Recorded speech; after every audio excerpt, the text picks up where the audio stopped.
Olá, meu querido professor da revista Atitude. Retornamos aqui nesta série de vídeos para conversar, e agora eu converso com você sobre a lição de número 12.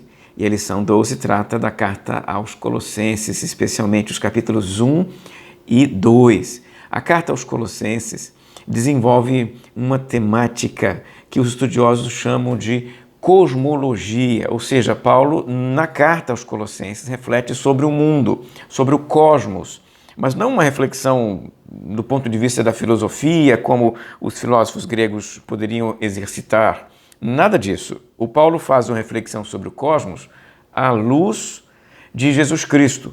Em outras palavras, ele fala do cosmos, mas ele quer tratar de Jesus.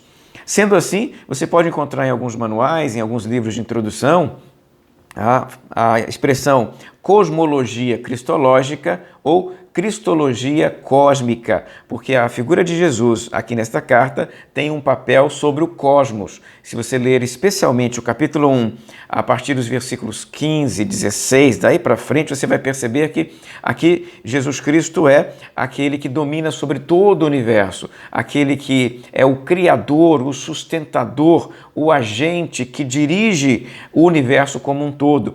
No texto que eu destaquei para você aqui agora, Colossenses 1, 15 em diante, Jesus aparece, o Cristo aparece como aquele que nele toda a criação se fez, ele, o agente da criação, ele, o propósito da criação, a razão de ser da criação, aquele que leva a criação até o seu fim e aquele que permite que a criação exista. A expressão lá é subsistir, ou seja, a criação existe em dependência de Cristo Jesus. Então, esta maneira de descrever Jesus Cristo é uma necessidade que o apóstolo Paulo enfrentou, porque da igreja de Colossos, ou pelo menos em torno dos crentes daquela igreja, havia um conjunto de pessoas, não sabemos ao certo quantos eram, nem a origem deles, que estavam trazendo para a comunidade algumas novidades doutrinárias. E essas novidades doutrinárias envolviam aí as origens do universo,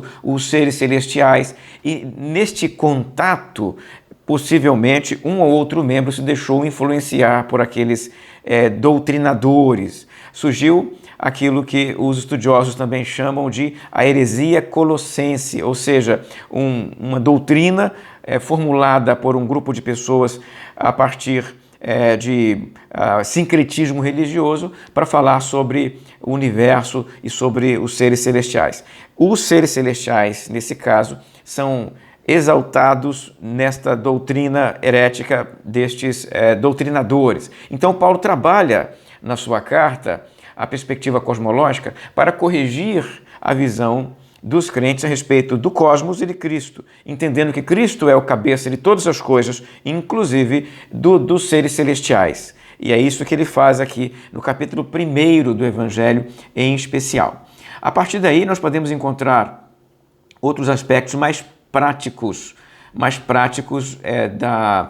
da vida de Jesus, do ministério de Jesus, ou seja, já que Cristo exerce esse papel como o protocrator, ou senhor de todo o universo, qual é a resposta que a igreja desenvolve na direção dele, de que maneira os crentes se relacionam com ele, e o Evangelho, a consequência do Evangelho na vida de cada um.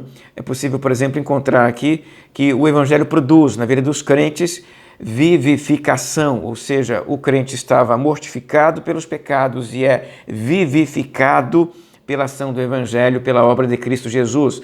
Ali havia um morto espiritual, a partir dali, a partir do momento da obra de Cristo Jesus, há um vivo espiritual.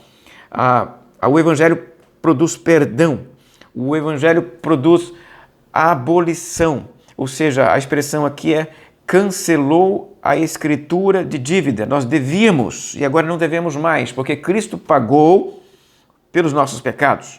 Aqui também a expressão transferência.